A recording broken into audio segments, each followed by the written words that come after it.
Hey you guys, I just want to remind you guys, never feel ashamed to reach out for help.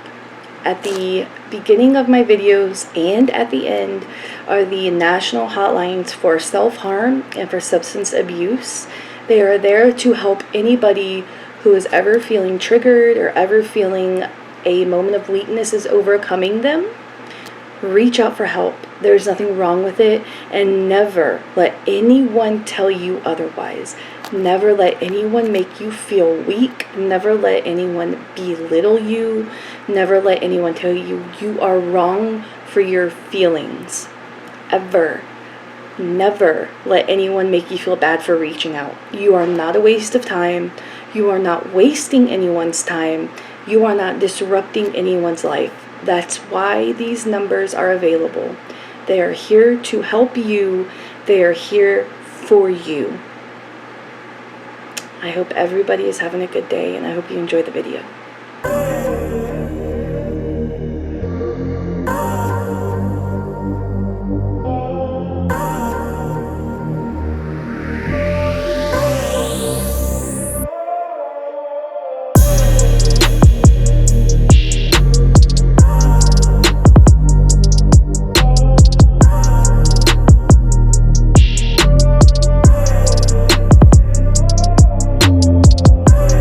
Hey you guys, I am in my bed. I turned on my camera to talk. I just want you to know you are not your past mistakes, and your past does not define you. When I first got off methadone in 2019, I had tapered off a very slow taper at 1 milligram a week for 60 weeks, you guys, and it took me so long to get off of it. And when I got off, I was doing really good. I was excited. I had so many hopes and plans for my future. I had gotten a good job, making good money. I had gotten back with my son's father. I was trying to work it out with him. We were happy. I was going to school full time. I was off the methadone, completely clean and sober, and then COVID hit. And I lost everything. Lost my job. School was transferred to online. I failed that semester every class. My son's father lost his job, and he and I broke up about 2 months after that because I just couldn't handle everything that was happening. And about 6 months after ending methadone, I chose to go back on methadone. Actually, May will be my 1 year that I've been back on methadone. I have to remind myself every day I am not my past, because I am so scared of falling backwards. Going back to heroin and going back to the streets, and it's terrifying. Yeah, I chose to go back on methadone at the clinic May of last year because when I got off methadone, I was very ignorant to how my life was going to be. You see, that was my first time ever being on MAT, medicated assistant therapy, which I will be doing an entire video on. So if you don't know what that is, that's coming soon. So look for the video talking about MAT, medicated assistant therapy. Subscribe, hit the bell, you'll get notifications. Help your girl out. I was very ignorant to how my life would be. And I thought when I got off methadone, I was going to be completely cured. What? Okay, I said that weird, yeah? I would be completely cured. I thought I would get off methadone and I would be fine. I would be strong. I would be mentally and emotionally strong. I would be okay. I could live life fine. I thought my depression and anxiety would be gone and my cravings would be gone and I could live life like a normal functioning adult. 1 minute till self-destruction. And when COVID happened, when I lost my job, when my boyfriend lost his job, and my school was switched to online, and I was terrified to leave my house because I let the news get to me. I let the media control me. My anxiety was very bad because I was terrified to leave my house, because I was terrified of getting COVID and dying. Yes. Cravings started coming back for heroin. And I was getting into a very deep, dark place in my mind. And I said, you know what? I need to get back on methadone, because that's the only solid, stable thing in my life right now. So I chose to go back, because I said, you know what? If there's one thing I know, is methadone gives me a sense of stability that I know is there every day. I know in a world of uncertainty with addiction, you can never promise tomorrow. But one thing I do know for a fact whenever I am on methadone is I do not want to go to heroin when I'm on methadone. Number one, it defeats the purpose. I'm not going to get high with me having methadone in my system, okay? Number two, it takes away my cravings, so I'm not going to be craving it. And number three, it gives me a sense of routine, so I'll have that every day to look forward to every morning. So I chose to get back on methadone, and I was very disappointed in myself the first few months. My boyfriend at the time, we were working it out for about a month after I started methadone again. He was very disappointed in me. I could see it. Then we ended up breaking up because I realized I could not take on the stress of a relationship. I could not take on the stress of someone else's issues and their problems. I still love him to this day, but he and I do not go good together. Not right now. We were okay for the first few months, and then once COVID hit, we just do not do well during a crisis. He and I do not communicate well whenever we are both going through really bad times, so we had to separate, and we've been apart ever since. I made the mistakes when I ended my methadone. I thought I could just get with somebody and get an apartment, work full-time, do my school full-time, and I can't do that. Now I know that. Whenever I start tapering off methadone again in a few months, I know now whenever I'm doing the taper and for the first year after I'm off of methadone, I cannot be in a relationship with anybody. I cannot talk to anybody. I cannot make new friends. I cannot be invested in anybody but myself. And I know that now. I have to keep reminding myself. I will not repeat the mistakes of my past because I don't want to keep living the same life over and over again. I will not make the same mistakes because I don't want to live through the same repercussions over and over and over. And essentially, that's what I've been doing for the past decade. And it is exhausting. I have exhausted myself. I have to live better, make better choices, wise decisions, just like I tell y'all every video, make wise decisions. I have to. And in making wise choices and good decisions, I have to remind myself I am not the woman I once was. I know better, and I'm here to tell you, you are not the person you once were. You know better. And if you don't know better, teach yourself better. Get to know better. Go Google whatever you don't know. Learn how to do better if you don't know how to do better.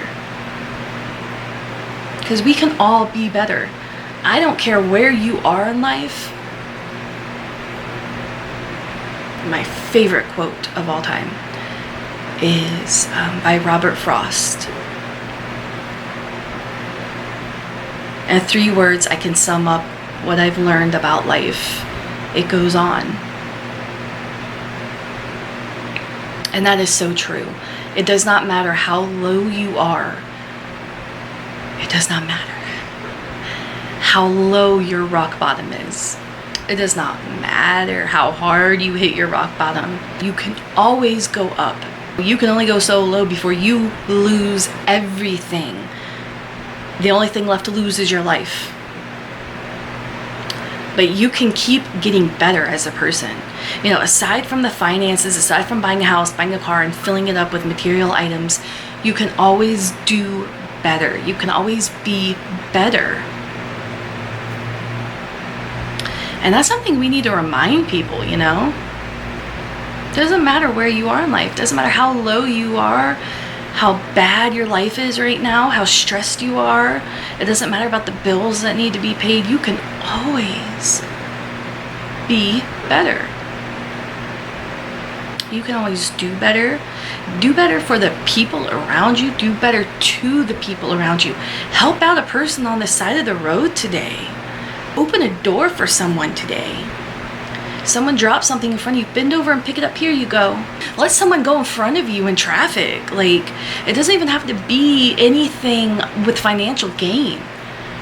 It doesn't even have to be anything that makes you go out of your way. You can be walking along the street and you see someone coming. Step aside for just 5 seconds and let them walk. It doesn't have to be anything that's huge. If you're a girl, look at another woman. Oh, I like your hair. I like your dress. I like your nails. That's it. Oh, you're beautiful. I like your eyes. It doesn't have to be such a hard thing to do to be better. Being better doesn't require all of your time or all of your money. It doesn't require all of your effort. It's learning better from what you have done and doing better. I was just thinking about that. I've already been talking for like 20 minutes now. I always talk so much, y'all. Y'all know I get emotional and passionate. Y'all know I have so much to say. I feel like my jaw is swollen. Yeah? I feel like I'm really swollen right here. I'm a mess. These people are gonna be like, yeah, you wonder why you don't have any followers. So I want to record my first podcast. I really want it to be an in-depth talk about addiction. I don't really have any followers over there, so it's over on Anchor. I may end up sharing it. Like, I may record myself doing the podcast, editing the podcast, audio, and then doing the video on a separate YouTube page. I may actually do that. I'm not for sure. I don't know. It depends, because a lot of the content is going to be the same. The main difference is the podcast is going to be uncensored. So I'm going to be using actual language, going more in depth with my experiences. Rather than on here, I just talk about being addicted to heroin. Over there, I want to talk about what it's like to actually be addicted to heroin. I want to talk about what it's like to use it, what it all entails, what are withdrawals really like, what is it really like in the day in the life of an addict. I want to really go in depth about it so people get a picture of what it's like. Not to glamorize it. I don't want to glamorize it. I want to tell the dirty truth to let people know, like, this is not fun. I want to show people it's not fun. It's not glamorous, okay? And I have a Patreon. I would like to start doing stuff with that, but of course, I don't have any followers, and I need followers to interact with me, but I want to be able to go live with people over there, and I want to be able to talk. So if you're my subscriber on here, on my YouTube, definitely go, whoa, deja vu. Hold on. Ooh, I hate deja vu. I need a sip of water. That was a weird feeling. I don't ever get deja vu. I haven't had deja vu in I don't even know how long. Over 5 years. Anyway, yeah, if you're my subscriber on here, go over to my Patreon, pick a tier. I definitely want to interact with you guys. Like, I want to talk back and forth. I want to go live with you and start messaging me, reply, give me topics that you want to hear. Do you have any questions specifically about addiction and about mental health? And maybe I can help explain it to you better. I don't know. I love requests. I love them. So follow me on all my socials, DM me. My business email's down below. I would love to hear from you guys. I love interacting with you guys, and it just makes it so much better and so worth it, just hearing from you guys and knowing I'm helping certain people and y'all love hearing my words. I feel like I'm opening up a little bit more, interacting with you guys. Verbally, I'm an open book. I have nothing to hide from you guys. I feel like I'm opening up to be my true self a little bit with the videos as I'm filming. I'm getting more comfortable with the camera, getting more comfortable with accepting the fact that these people and the world is going to be seeing me. So I'm getting there. I'm very shy when I don't know people, and I take a while to warm up to be my true self. But when I am my true self, I am not like this. I'm completely different. But I think on my Patreon and maybe even on my podcast, I'll be a little bit more myself because it's a little bit more intimate, because I don't have to think about what I'm gonna say. Like, for instance, here as I'm videoing, as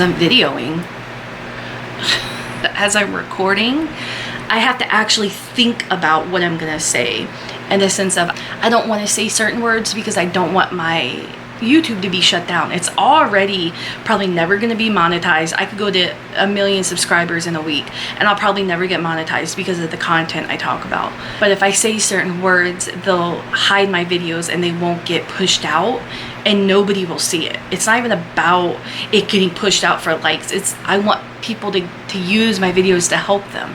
I want to help an addict. I want to help the loved ones of addicts. And if I say certain words, it will never reach the people it needs to reach.